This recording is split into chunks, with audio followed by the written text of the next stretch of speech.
let me ask you something honestly. When you first think about Hudson Place Residences, did you immediately think that, wow, this place quite ulu there's no MRT right beside, no primary school nearby? Honestly, there's nothing around there. If that was your first reaction, you are not wrong, but you might be thinking in the wrong way. Because in property, the biggest money is not made when everything are there. It's made when things are just starting to happen. Today, I'm going to break it down properly for you, not just about the project, but how to think about the project like this. Because Hudson Place is not just another condo. It's really a test of how you're going to make your buying decision. Are you buying based on what you see today, or based on what already coming? So here's what we will be covering in this video today. First, a quick overview of this project, just the key detail that you need to know. Then we will dive into One North, how it plays an important role in this project, the demand driver, and the transformation plan happening around it. After that, we break it down expected launching price, and finally, I summarize with 10 reasons why you should be considering buying Hudson Place and why you might want to avoid it. Before we move on, please remember to like, share, and subscribe to our channel.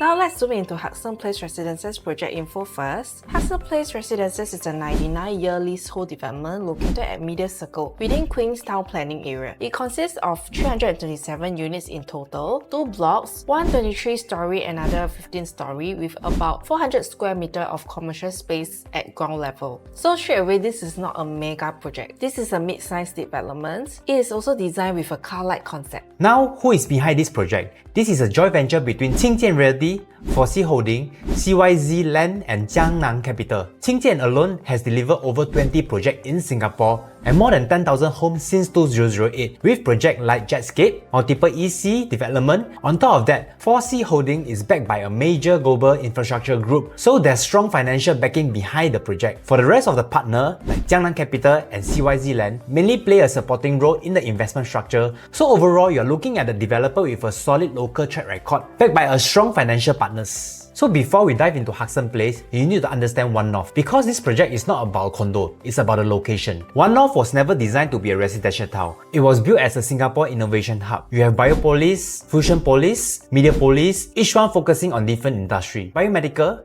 technology, media, AI, and inside the cluster today, there are already hundreds of multinational companies, thousands of startups, and tens of thousands of people working there every single day. This is not a random industrial area. This is where high-income jobs are concentrated, such as engineer, researcher, tech, professional expert. These are not low-rent tenants. These are exactly the people landlord wants. But where are all these people staying? Because this tells you something important. Condos in this area are just not designed for traditional family. They are also catering for different group of people such as working professional, young tenants, people who prioritize convenience, proximity to work and lifestyle. Not necessary school and not necessary family infrastructure. Now let's talk about the supply gap, because this is where the story gets interesting. When you look at One North today, there is actually very limited private residential supply. And I meant very limited. But at the same time, you already have tens of thousands of people working in that area. So what happens when demand is strong but supply is tight? You naturally see rental prices trending upwards. Take One North Eden as example, which just TOP in 2024. A 2-bedroom unit is already renting at around 5,000 plus.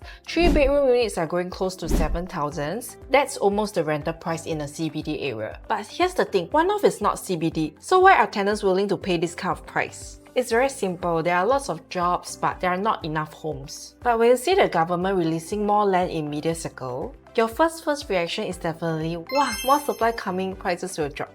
That sounds logical, but it's actually the wrong conclusion, because government does not release land randomly. They don't build first and hope for demands to come later. They release land because demand is already there. They are not creating oversupply, they are actually solving an existing shortage. And once you understand this, you will start seeing them as confirmation that the area is growing. So now let's talk about what's happening next, because this is where the real story begins. URA Master Plan 2025, and this is where Media Circle come into the picture. The government is planning thousands of new homes in this entire stretch. Dover Midway, Media Polis, but they don't just focus on the number. Because if you look at the supply today, you'll completely miss out the point. You need to understand the intention behind the supply. This is not a random residential development. The entire area is being shaped as a live, work, play ecosystem. Not just offices, not just houses, but a fully integrated environment where people can work, live and play and spend all time within the same district. And you can already see the direction clearly. We have expansion of the AI tech sector, continued investment into biotech and research, strong government push into innovation industry, integrated of the real corridor lifestyle, car-like and workable community planning.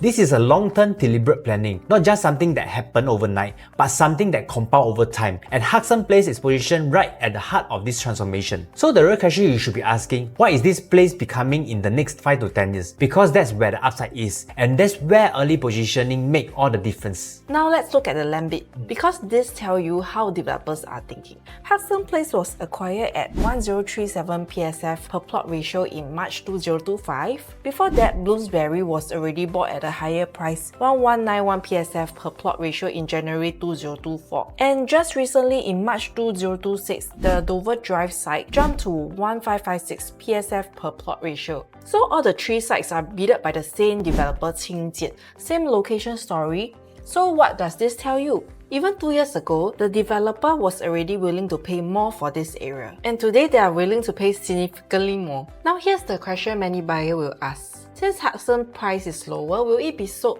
cheaper than Bloomsbury? The answer is not necessary, and this is where most people get it wrong. Developers don't price based on what they pay, they price based on the current market and what is coming next. Because think about it, if they sell Hudson significantly cheaper than Bloomsbury, they are destroying their own pricing for the entire pipeline, especially when they just paid 1556 PSF per plot ratio for the next site. So what are they likely to do? They will most likely maintain or even push pricing in line with the market expectation, which means even though Hudson has lower land costs, doesn't mean cheaper selling price. It means better positioning within the same price range. And that's a key difference. You're entering at an earlier cost base before the next price jump happens, because once Dover launches at a higher benchmark, the whole area will be shifting upwards, and Hudson become earlier entry point in hindsight. And this maybe will be your last chance entering at this lower price. So now let's talk about the entry price. Bloomsbury is currently transacting at around 2005 PSF, and Hudson Place is expected to launch within a similar range. So is that expensive?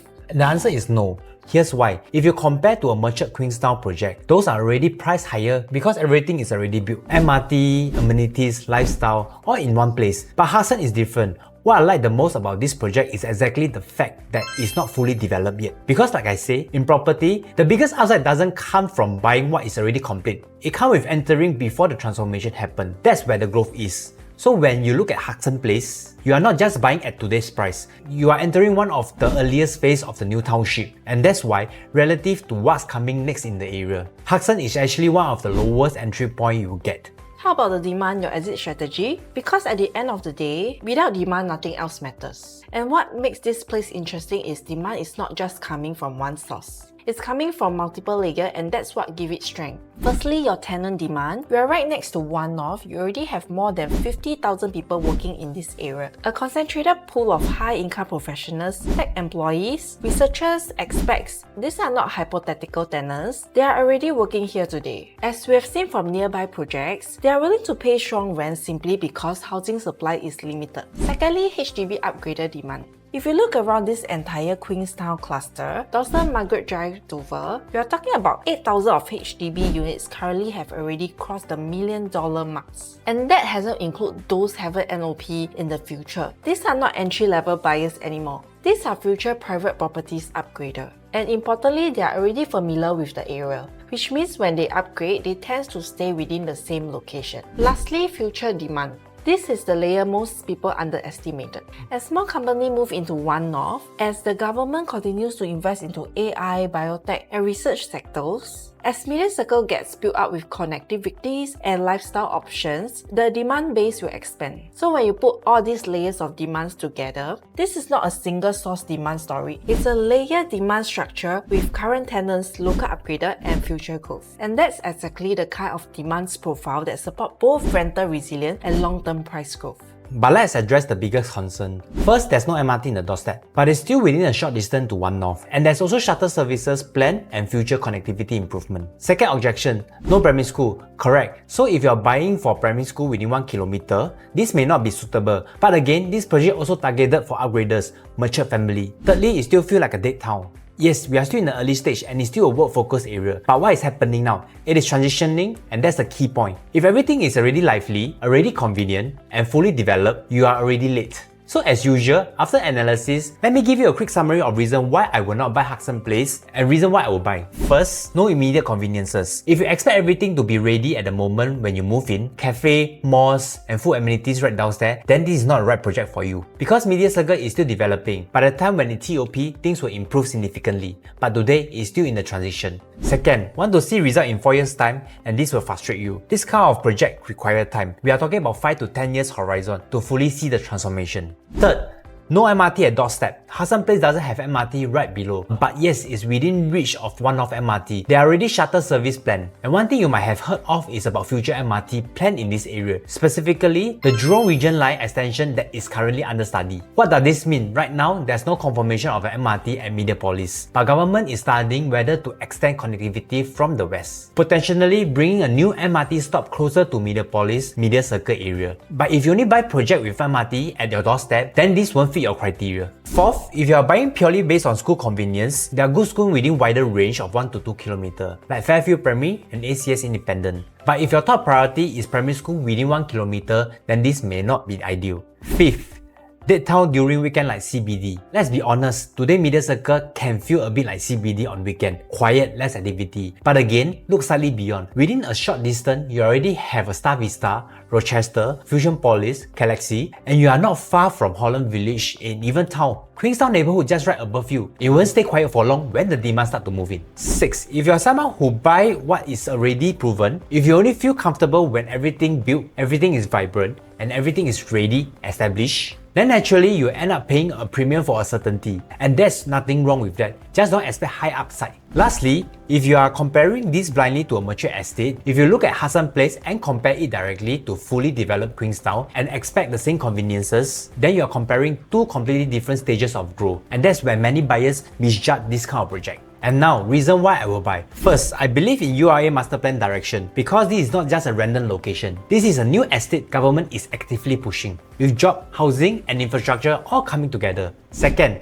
I want an early mover advantage, not buying when everything is already built, but entering before the area is fully mature, because that's where upside usually come from. Third, I understand the upgrader story. You have strong base of HDB owner in Queenstown, like Dawson, Margaret Drive, Dover. Many already sitting on high value flats, and when they upgrade, they are likely to stay within the same area. 4. I see the supply-demand imbalance. One-off already has a strong workforce, but very limited housing supply. That's why rental demand is already strong today. And that's formed the foundation of the price growth over time. 5th, I prefer less congested living environment. Compared to mature Queenstown, this area is less dense, less crowded, and more planned. So you are not just buying based on the price, you are buying future livability. Number 6, I want a low entry price within the RCR region. Instead of paying a premium for a fully developed area, I'm entering at a relatively earlier stage, with more room for growth. Number 7, I understand the land price range. The latest Dover site was bought at a much higher price, and when that launches, it will set a new benchmark for the entire area. So putting all this together, I'm not buying Hudson Place because it's perfect today. I'm buying because of what it is becoming. And that's a key difference. Most people buy based on what they see, but the one who benefit the most buy based on what's coming next. Let me be very direct with you. This project isn't for everyone. If you need immediate convenience, if you want everything ready now, if you are not comfortable with uncertainty, then this is probably not for you. But if you understand how transformation works and if you can see what's beyond today, if you are positioning for future growth, then this becomes very interesting. So now let's go back to the original question. Is Hudson Place another Ulu project? Or is it an early entry into a transformation zone? Because those two things may look the same today, but they have a completely different outcome. And in property, the difference between early and late is where the profit comes from. I'm Bendon. And I'm Jovel. We are from Brand & Joe Homes. If you want a full breakdown, which tag to choose, what you need to avoid, and whether this actually fit your situation, do drop us a message and we'll go through with you properly.